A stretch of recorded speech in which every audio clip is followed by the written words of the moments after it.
Vascaína, eu sou o Thiago Fontes, falo direto de Brasília, Distrito Federal, trazendo mais um vídeo para o canal. Vamos bater um papo, vamos trocar uma ideia, atualizações sobre o Campeonato Brasileiro, Vasco.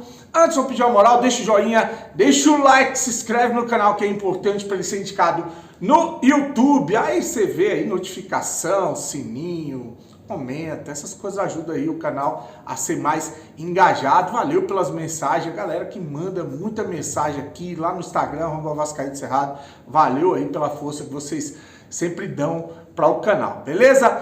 Bom, eu vou começar falando de Campeonato Brasileiro. Acabou agora a 23ª rodada com o empate entre o Vitória e o Cruzeiro. Vitória chegou a meter 2 gols no primeiro tempo, pareceu que ia passear, um golaço de bicicleta.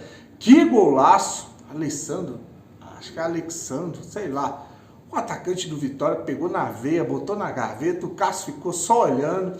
Golaço aí do Vitória, 2-0, achou que ia deslanchar. O cabaço do zagueiro do Vitória tomou um cartão no primeiro tempo, ficaram com a menos, pressão no segundo tempo. O Cruzeiro botou alguns jogadores titulares, estavam sendo preservados por causa do jogo contra o Boca Juniors na Sul-Americana, e acabou buscando um empate. O Cruzeiro meteu 2 gols, um gol polêmico para variar. O jogador do Cruzeiro domina a bola com o braço, e aí a bola vai para a área e faz o gol lá do empate do Cruzeiro, né? Cruzeiro 2, não, Vitória 2, Cruzeiro 2. E assim, só 2 times, desses times que brigam na parte de baixo da tabela, conseguiram vencer. Um é o Lanterna, o Atlético Goianiense, que ganhou da porcaria do Internacional por 1-0. Né? Então, eu falo porcaria porque eu deixei de ganhar uma grana por causa de um gol do Inter. Mas enfim, isso aí já é superado já. Aí o Atlético Goianiense, que é Lanterna, de 12, foi para 15. Será que ainda respira nesse campeonato? E o outro Juventude, que venceu o Atlético Paranaense. Então, com o gol do Nenê, né? Vovô de novo. E aí, os dois foram os beneficiados da rodada. Fora isso, Grêmio, Vasco, Inter, Vitória, Criciúma, Fluminense, Corinthians, Cuiabá, ninguém venceu. Ninguém conseguiu vencer. O Vasco continua na 10ª colocação do Campeonato Brasileiro, é o time do meio de tabela, mediocridade é o que é o Vasco, né, com 28 pontos. E o primeiro time na zona de rebaixamento é o Corinthians agora, tá com empate, o Vitória sai e entra o Corinthians com 22 pontos. O Vasco então tem 6 pontos a mais que o primeiro time que está na zona de rebaixamento, que é o Corinthians. É uma margem, assim, segura? Não.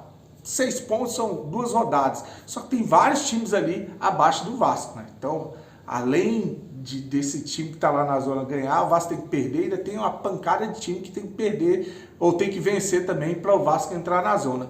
Então, assim, é uma margem mais ou menos, não é tão segura não, mas é uma margem, né? Se tivesse ganho aquele jogo de ontem, a gente estaria a 8 pontos aí, meu amigo. Eu já falei, se ganha do Criciúma, era já pensar na parte de cima da tabela, realmente buscar pré-Libertadores. Agora, com essa zaga do Vasco, não dá para pensar em nada que não seja brigar na parte de baixo do Campeonato Brasileiro contra o rebaixamento. Com essa defesa, com essa peneira, o Vasco tem a 3ª pior defesa do Campeonato Brasileiro. 3ª pior defesa.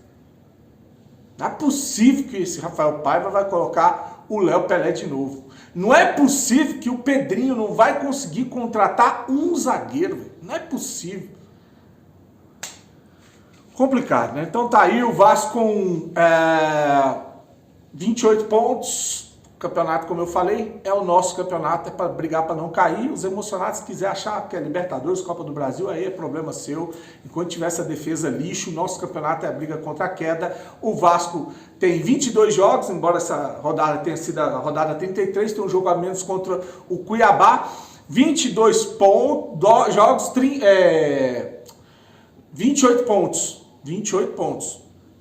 Para chegar a 45, o Vasco precisa de 17 pontos. E para isso, o Vasco vai ter 16 jogos para fazer. 16 jogos para fazer 17 pontos.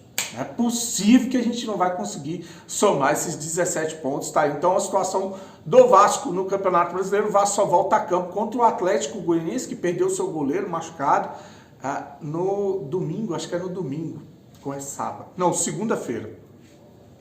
Na segunda-feira, para jogar a 24ª rodada do Campeonato Brasileiro. Amanhã tem um sorteio da Copa do Brasil, a gente vai saber o nosso adversário, beleza? Bom, mais notícia, agora eu vou falar da tal da contratação, né? Porque o Vasco fechou a contratação do Jean Menezes. É uma informação, primeiro foi dada pelo jornalista César Luiz Melo, que falou que as negociações estavam avançadas. Depois, agora à noite, o Luiz Melo publicou uma nova atualização sobre essa negociação e diz que já foi concretizada, já está confirmada aí, então um acerto entre Vasco e Toluca pelo jogador lá. O atacante de lá do campo diz que é insinuante, veloz, é meio que um Soteldo o chileno, né? Então, o chileno, porque ele é o chileno, tá? O Jean Menezes chega para o Vasco com 31 anos para ser ponta esquerda. Tomara que dê certo. Não conheço, tomara que resolva o nosso problema ali na ponta esquerda. Para finalizar esse vídeo, vou falar aqui do CT do Vasco, né? O CT Moacir Barbosa. Hoje o Vasco cedeu, emprestou o CT Moacir Barbosa. Aliás, para finalizar, não, tem um outro assunto sério aqui daqui a pouco, tá? Só mostrar aqui, ó, o CT Moacir Barbosa para o Renato Gaúcho e seus comandados treinados, inclusive o Soteldo, né? Falando em Soteudinho, tá lá o Soteldo que pisou na bola lá para zoar o Vasco, treinando para pegar o Fluminense na Libertadores. Eita, pau! Bota esse time para correr da Libertadores. Depois quero cair, que ele caia também. Cair não, quero que ele caia também para a segunda divisão. Então tá aí o Grêmio treinando nas dependências do Vasco para pegar o Fluminense na Libertadores. Para finalizar esse vídeo, eu vou falar que tem uma galera me cobrando. E aí, tu não vai falar dos árabes, bilhões entrando, Vasco bilionário, Pedrinho tá vendendo aí, ou vão vender a parte da série. Que a história que tá rolando é a seguinte, né? É a história que eu vi, que inclusive saiu lá na Tupi, que o Vasco estaria negociando com o Emir lá do Catar, com esse fundo árabe lá, para poder comprar o percentual da 777. E que eles iam gerir as finanças da SAF do Vasco e o associativo vai gerir o departamento de futebol. Olha, se for isso, cara, gênio, Pedrinho. Se ele conseguir vender esse percentual, os 31%, para esses árabes, colocar dinheiro no Vasco, administrar financeiramente, que os caras têm bala na agulha, né? E aí, eu não vou entrar em história, porque tem gente entrando em papo de o Vasco é um clube cristão, e você vai pro mundo árabe, e babá. Cara, se é um investidor para colocar dinheiro no Vasco, não quer saber se é japonês, se é chinês, se é árabe, tá? Se fosse comunista, essa galera também não ia estar falando nada, tá? Então, assim, não vou entrar nesse mérito de política e religião, não.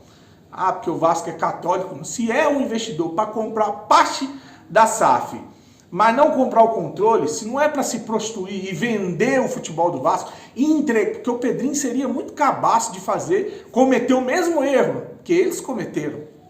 Ele ajudou a vender para 777. O grupo dele ajudou a vender. E viu aí o risco que a gente corre estando nas mãos de quem não ama, de quem não conhece, de quem não tá nem aí para a história do Vasco. Então acho que seria muita burrice cometer o mesmo erro, ainda sabendo que vai entrar agora a grana de name rights, de camarote, de um novo estádio, né, que vai dar capacidade para 60 mil lugares, patrocinador vai ser melhor, sócio torcedor já está crescendo, venda de jogadores já estão aí falando que vender o Ryan e o Eric Marcos, a base tem muitos jogadores ainda para ser revelado e vendido. Então seria de uma burrice, porque o Vasco vai faturar quase 1 bilhão por ano aí, quando esse estádio for reformado. Seria de uma burrice entregar o Vasco como uma puta na mão dos outros de novo. Eu sou contra. Pode me xingar. Já fizeram isso muito quando eu fui contra a venda para 777. Agora, se for nessa situação de vender parte e não o controle, para que eles sejam um parceiro, que eles invistam e que ajude nessa questão financeira, né? Na organização financeira, para o Vasco e o vascaíno continuar sendo dono do futebol do Vasco, meu amigo, aí, ó, pode chegar o Sheik à vontade aí. Só não espera que eu vá ficar fazendo capa com o Sheik bilionário, com esse papo de que vão ficar bilionário, vai ser o time mais rico do mundo. Chega, né, gente? Chega desse papo furado, né? A mesma coisa com a Carol Paiva, a mesma coisa foi com a 777, a mesma coisa quando o Salgado entrou, que disse que era o cara das finanças. O vascaíno tem que estar calejado desse tipo de história de novo, né? Vamos esperar as coisas acontecer para ver o que vem, se vão usar o mesmo contrato, o que o Pedrinho está aprontando, porque ninguém fala absolutamente nada. Vamos aguardar, eu torço muito para que o Vasco não seja vendido, não seja entregue nas mãos dos outros. Mais uma vez, tá? Beleza? Minha opinião. Eu sei que não vai agradar muita gente, mas é a minha opinião. Curte, se inscreve no canal, fique com Deus e saudações vascaínas.